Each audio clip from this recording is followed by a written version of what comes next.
Okay, in this video, we're gonna rewrite Snow White to fit a more contemporary perspective without radically changing the core elements and iconography of the original animated film. We're gonna address some of the more questionable elements of the original while remaining respectful to it. Okay, before we do this, I'm gonna give some background.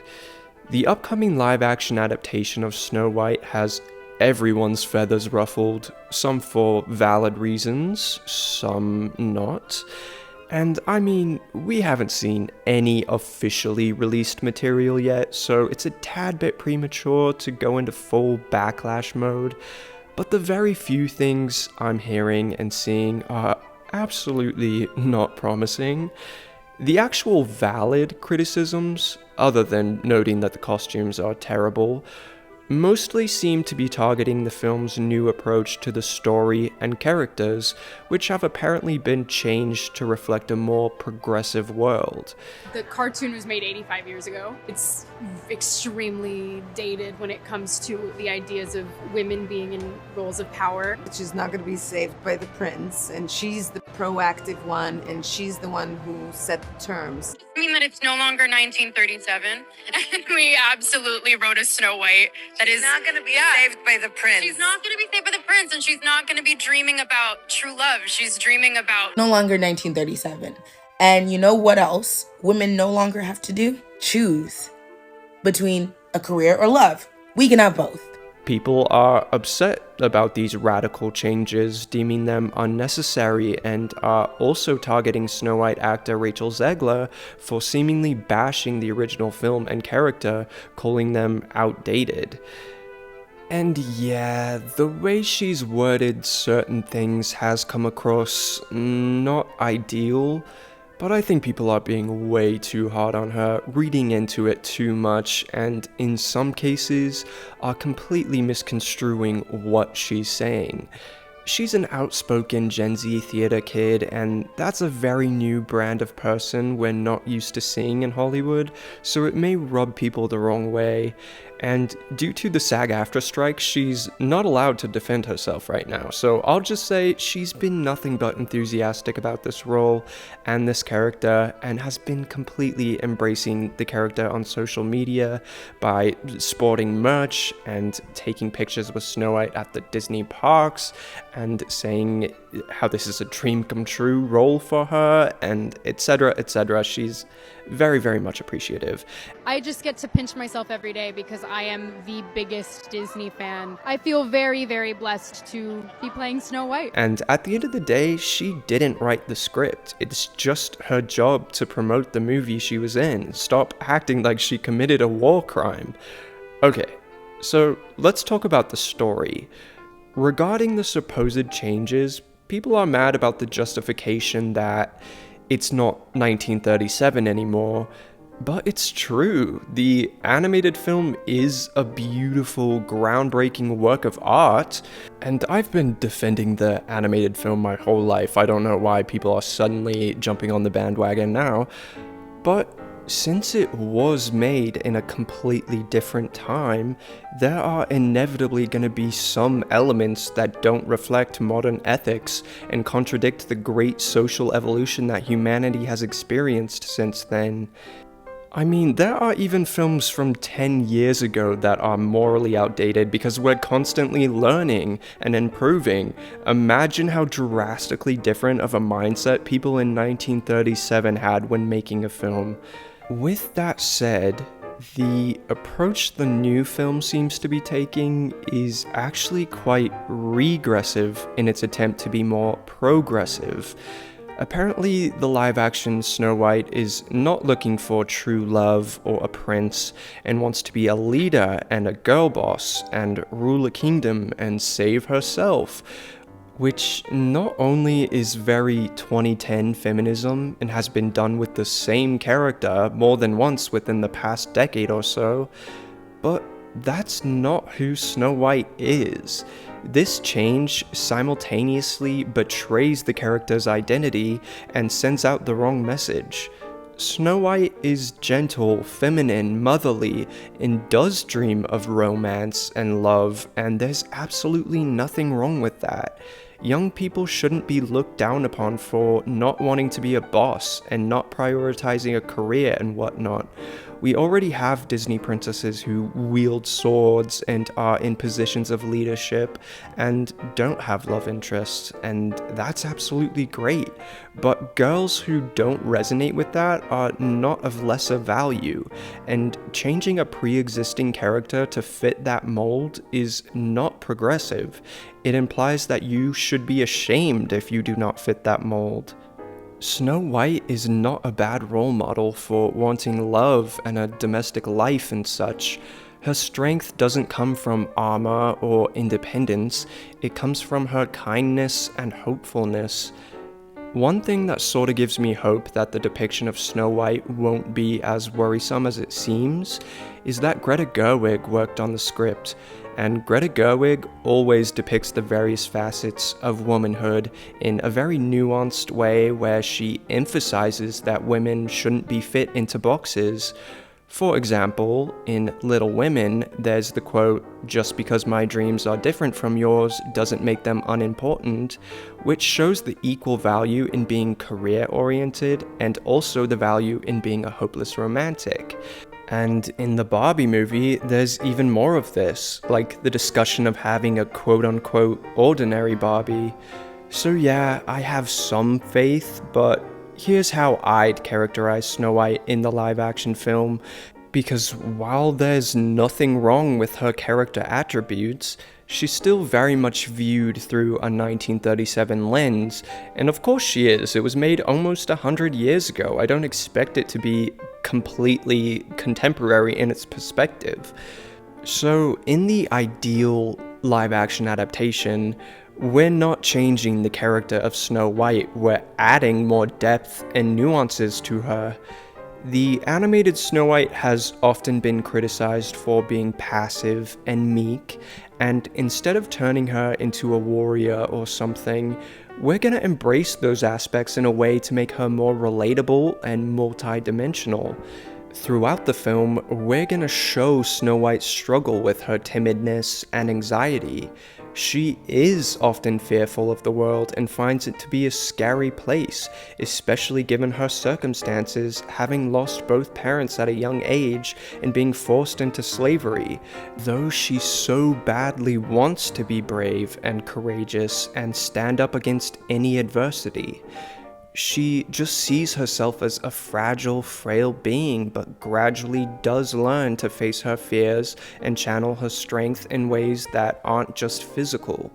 Not only would this be incredibly refreshing to have a Disney princess who relatably isn't flawless and struggles with her own self, but it would be true to the character while adding so much more dimension to her.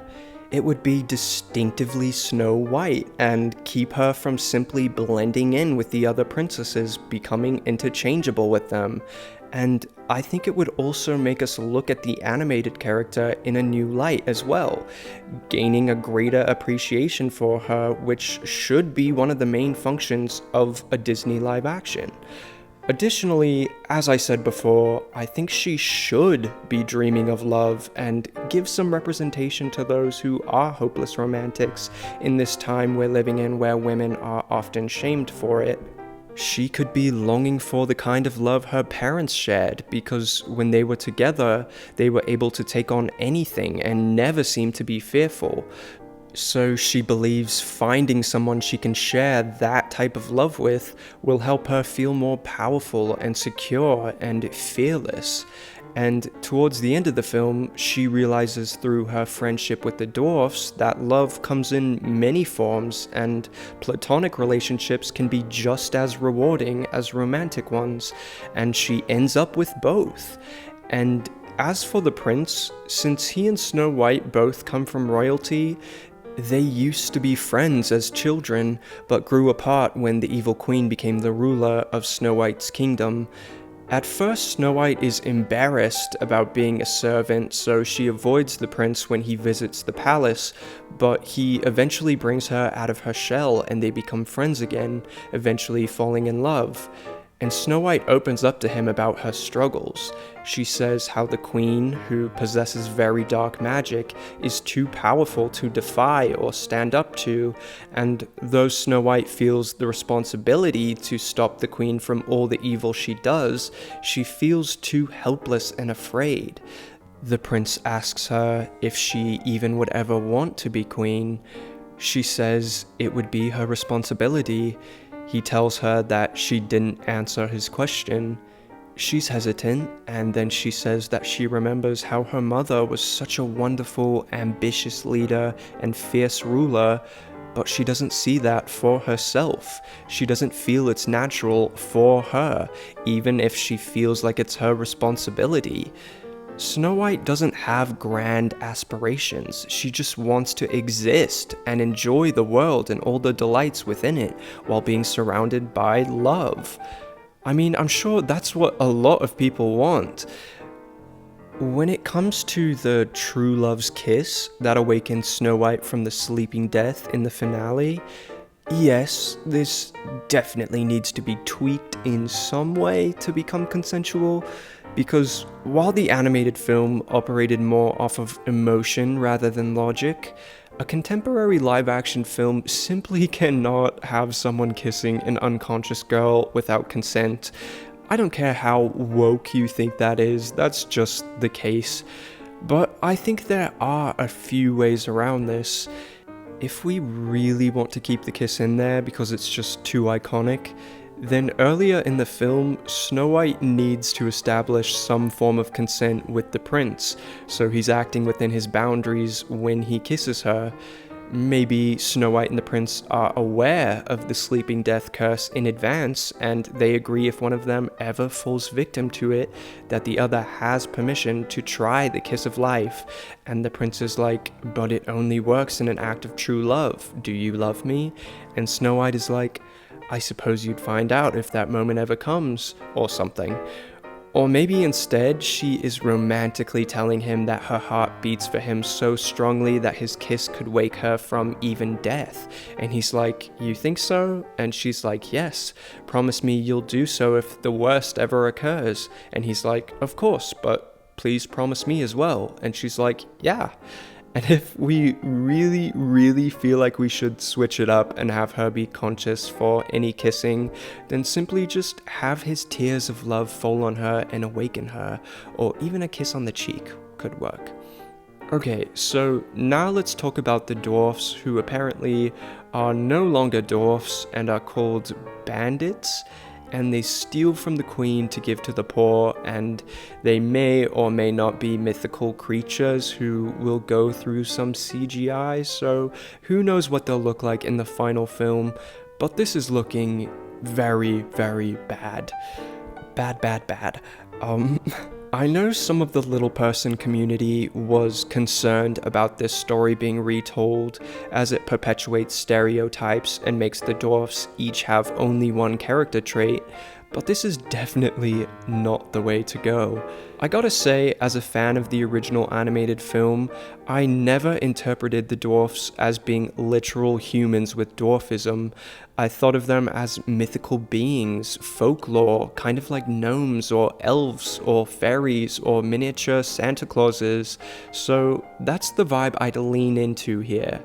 But with that said, these roles are designed specifically for little people, which is a group that is so severely underrepresented in film, and when they are present, they either are depicted as being part of like a freak show or something, or they are just horribly stereotyped. So when given the rare opportunity to employ little people in roles where they really get to shine and be admirable and warm and charming, it's just an absolute shame to cast average height people instead. You're replacing jobs that people could have as little people. Snow White and the Seven Dwarfs, it's for dwarfs. Why are you hiring Snow White and the 7 average people? They want to make it right. They redo the movie and they recast. Okay. Just because the depiction of the dwarfs originally was not the best representation of the little person community doesn't mean little people should be erased entirely. So, of course, we're going to have actual people in the community advise whatever ideas I'm about to give and have them be depicted in the way that they wish. I love the idea of, in the film, there being an entire dwarf community / village in the woods with dwarfs of the woodland mythical folklore variety being portrayed by actual little people of all colors and genders. And then, of course, there are the iconic 7 dwarfs living in the cottage outside of the village because they have created an organization where they try to keep their community alive by means of hunting for diamonds and other treasures. And apparently the quote-unquote bandits in the actual upcoming film are not going to have the same names as the original characters because they don't want to restrict them to single personality traits. But just because the original dwarfs are named things like grumpy, happy, sleepy, etc., doesn't mean that's their only characteristic. It's just a prominent attribute. And they could easily make that very clear by simply making them 3-dimensional characters with well-rounded personalities, interests, strengths, and flaws.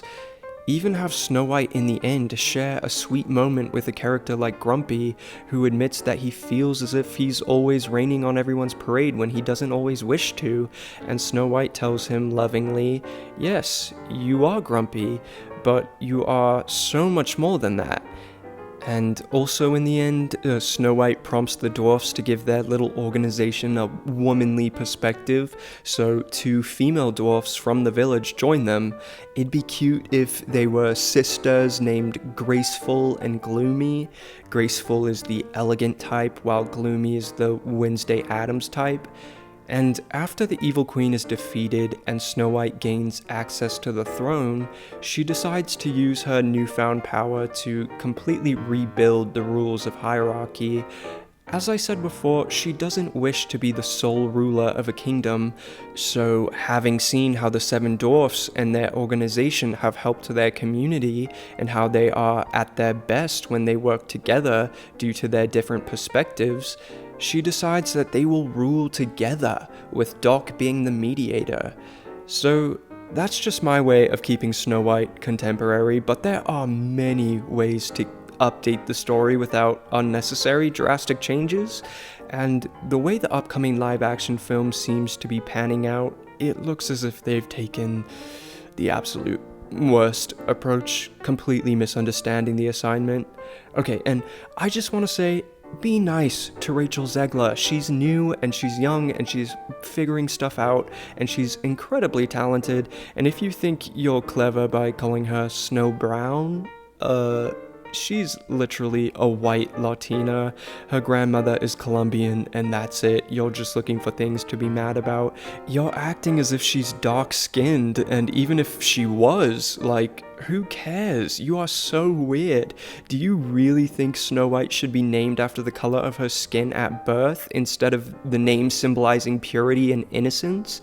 That makes far more sense and holds much more weight for her as a character than an outdated beauty standard of the lighter you are, the more beautiful you are. That's dumb. That may have been the intent in the original Grimm fairy tale, but in the actual Disney version, it's never stated that she was given that name because of her skin color, and I always assumed that the name did represent purity and innocence because the character herself did not have skin as white as snow.